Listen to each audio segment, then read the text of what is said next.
Raghunandan garu, okkasari you please give them the clarification. You please give them the clarification. This should not happen. No, BJP, you're getting to be too much. Andaru kuda mimmalni sahakarinchi today we have agreed to, when we gave respect to our MP. We, as a chairperson, I gave respect to Raghunandan garu when he requested me for Vande Mataram. All the members here, ikkada ex officio members, andaram kuda, we agreed on one platform and said, okay. Then we said state Geetam kuda cheppam. Ainanka kuda meer benches మీద ఎక్కే అవసరం ఏముందండి? Yes, some people have some objection there, but that doesn't mean you go దూషించుకునే విధంగా we should not be behaving. We are all corporators. Please understand. And నేను first చెప్పాను, సభ సజావుగా జరగాలి అనేసి. If you behave like that, all the members will go out. If you are not interested in participating, fine, you are not interested. Raghunandan garu, please give the clarification. I'll let Raghunandan garu give the clarification. With due respect to the chair and honorable members, parliament members, MLCs and గౌరవ కార్పొరేటర్లు అందరికీ కూడా నమస్కారం.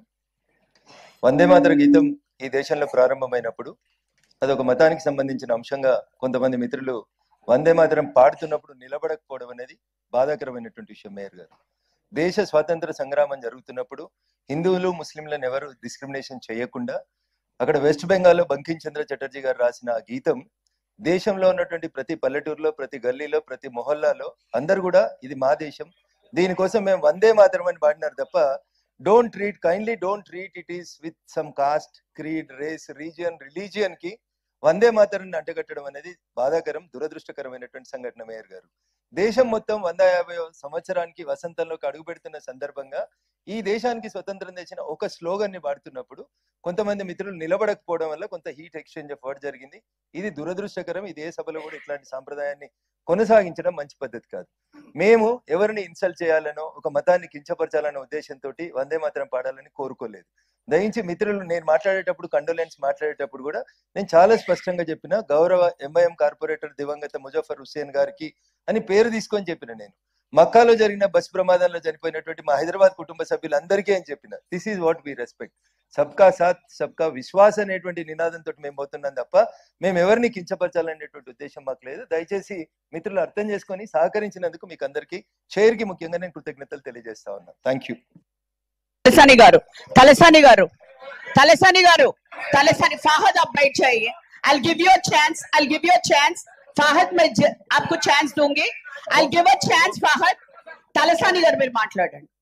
గౌరవనీయులు mayor గారికి, deputy mayor గారికి, commissioner గారికి, అధికారులకు, మా గౌరవ శాసనసభ్యులు తమ్ముడు రాజ్యసభ ఎంపీ గారు, ఎమ్మెల్సీలకు, కార్పొరేటర్లకు అందరికీ ధన్యవాదాలు తెలియజేస్తూ, మేయర్ గారు మీరు ఇచ్చినటువంటి అవకాశానికి ధన్యవాదాలు తెలియజేస్తూ, ఏదైతే వందే మాతర గీతం తర్వాత జయ జయ తెలంగాణ గౌరవ పార్లమెంట్ సభ్యులు, శాసన మండలి సభ్యులు ఇద్దరు కూడా మాట్లాడినటువంటి మీ ఛాంబర్లో కూడా మాట్లాడినప్పుడు ఇక్కడ నేను ఎంఐఎం మిత్రులకు కానీ బీజేపీ మిత్రులకు అందరికీ కూడా ఇది మన దేశభక్తి కాబట్టి 150 వసంతాలు పూర్తి చేసుకున్న సందర్భంలో అది మన ప్రైడ్ చెప్పారు. చాలా సంతోషం అందరూ కూడా. అయితే రఘునందన్ గారు చెప్పినప్పుడు వీళ్ళు లేవలేదు అనేటువంటిది ఫస్ట్ స్టార్ట్ అయినప్పుడు లేవలే, తర్వాత అందరు లేచారు వాళ్ళు. తర్వాత రెండోది హౌస్ అటెన్షన్ అనేది మేయర్ గారి దృష్టికి వచ్చినా, సభ దృష్టికి వచ్చినా, ఎక్కడైతే అఫీషియల్ గా మైక్ ఇచ్చినప్పుడు మాట్లాడిందే వస్తుంది. సైడ్ లో ఉండి ఏదేదో మాట్లాడుకొని లేనిపోని ఇష్యూస్ రేజ్ చేయడం మూలాన అనవసరంగా ఇక్కడ ఉన్నటువంటి వాళ్ళం మనం అందరం ఒకటే. ఎందుకంటే ఈ యొక్క హైదరాబాద్ జంట నగరాలు అనేటి నీకు భారతదేశంలో అన్ని వర్గాల ప్రజలు ఒక్క ఇక్కడ పుట్టి పెరిగిన వాళ్ళమే కాకుండా దేశంలో ఉన్నటువంటి అన్ని వర్గాల ప్రజల్ని ఆకర్షించింది హైదరాబాద్. కాబట్టి मेरा रिक्वेस्ट है कि गुजारिश भी है सब मिलजुल के रहना. అందరూ కూడా రిక్వెస్ట్ చేస్తున్నా, మీరు పర్మిషన్ ఇచ్చిండ్రు ఆల్రెడీ 2 పాటలు కూడా, అది మన ప్రైడ్ కాబట్టి తప్పకుండా మేము కూడా దానికి సహకరించినాం. అయితే నేను మేయర్ గారికి సభకు ఒక రిక్వెస్ట్, హైదరాబాద్ జంట నగరాలు మీకు నిజాం ప్రభుత్వం నుంచి 5 లక్షల జనాభాకు సరిపడేటువంటి ఫెసిలిటీస్ మనకు ఆ రోజుల్లో నిజాం గవర్నమెంట్లో స్టార్ట్ అయినాయి.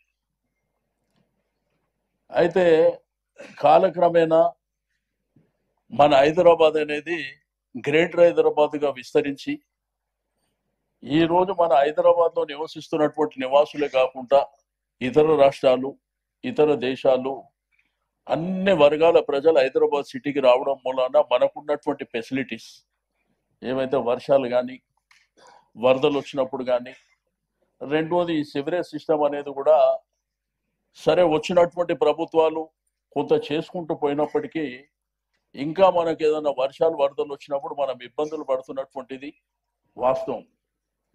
దాంట్లో మీకు ఓపెన్ నాలాస్ కావచ్చు, సివరేజ్ సిస్టమ్ కావచ్చు, లైటింగ్ కావచ్చు, అంటే మనకు ఉన్నటువంటి స్థలాలే తక్కువ. ఆ రోజుల్లో మీ ఆధ్వర్యంలో హైదరాబాద్ సిటీలో మరి గతంలో ఉన్నటువంటి మరి కేసీఆర్ గారి ప్రభుత్వం పేద వర్గాలు, మధ్యతరగతి కుటుంబాలకు సంబంధించినటువంటిది కొంత మల్టీపర్పస్ ఫంక్షన్ హాల్లు కానివ్వండి, లేకపోతే డబుల్ బెడ్రూమ్ ఇళ్ల నిర్మాణం కానివ్వండి, పార్కులు కానివ్వండి, కమ్యూనిటీ హాల్స్ కానివ్వండి, హాస్పిటల్స్ కానివ్వండి, కబ్రస్థాన్ అనేటువంటిది కూడా ప్రధానమైనటువంటి అంశం.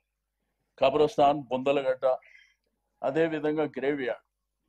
ఈ రోజు కూడా మరి ఖననం చేయాలంటే ఎక్కడికి పోవాలనో తెలిసే పరిస్థితి లేనటువంటి సందర్భాలు. అయితే ఈ రోజు జనాభానేమో 1 కోటి పైగా విస్తరించినటువంటి సందర్భంలో ప్రజలు అనేక సందర్భాలలో ఇబ్బందులు పడుతుంటే ఆ రోజు మీ ఆధ్వర్యంలో మరి డబుల్ బెడ్రూమ్ నిర్మాణం జరిగేటువంటి ప్రక్రియ స్టార్ట్ చేసినప్పుడు సెంట్రల్ హైదరాబాద్కు సంబంధించినటువంటి నీకు సికింద్రాబాద్, హైదరాబాద్ పౌరులకు మనం డబుల్ బెడ్రూమ్ ఇలా ఇవ్వాలంటే అక్కడ జాగలు లేవు, కట్టనీకి కూడా జాగలు లేవు. మనం అంతా కూడా రెవెన్యూ డిపార్ట్మెంట్, జిహెచ్ఎంసీ సహకారం తీసుకొని చేసిన కాబట్టి అవుట్స్కట్స్లో కట్టి హైదరాబాద్ ప్రజలకు ఇచ్చినది కూడా మీ దృష్టిలో ఉన్నటువంటిది. అయితే కొత్తగా ఇప్పుడు ఉన్నటువంటి ప్రభుత్వం ఇండస్ట్రియల్ ట్రాన్స్ఫార్మింగ్ అని చెప్పి కొత్తగా ఒక జీవో ఇచ్చారు అధ్యక్ష. ఈ జీవోలో ఏంటంటే ఉన్న హైదరాబాద్ జంట నగరాల ప్రజలకు కాలుష్యం మూలాన కానీ, లేకపోతే రకరకాల ఇబ్బందులు, కరోనా వైరస్ కానీ ఇటువంటి ఇబ్బందులు ఉంటే కొత్తగా ఒక జీవో ఇచ్చి ఇండస్ట్రియల్ జోన్స్ ఏవైతే బాలానగర్ కానీ, చీడిమెట్ల కానీ, కుషాయిగూడ కానీ, ఇక్కడ చెర్లపల్లి, ఉప్పల్ ప్రాంతాలు కానీ, కాటేదాన్ ప్రాంతాలు కానీ వాళ్ళకి ఆ భూములు అప్పనంగా ఇచ్చేటువంటి చెప్పనివ్వండి, నేను చెప్పనివ్వండి. నేను మిమ్మల్ని no you can keep quiet. నేను ఉన్నాను కదా, మీరు అందరు అరవనక్కర్లేదు. నో no wait I request all the corporate no Kavita sit down corporators మాట్లాడకండి. when ex officio member మాట్లాడితే నేను ఉన్నాను కదా చెప్పడానికి. I will control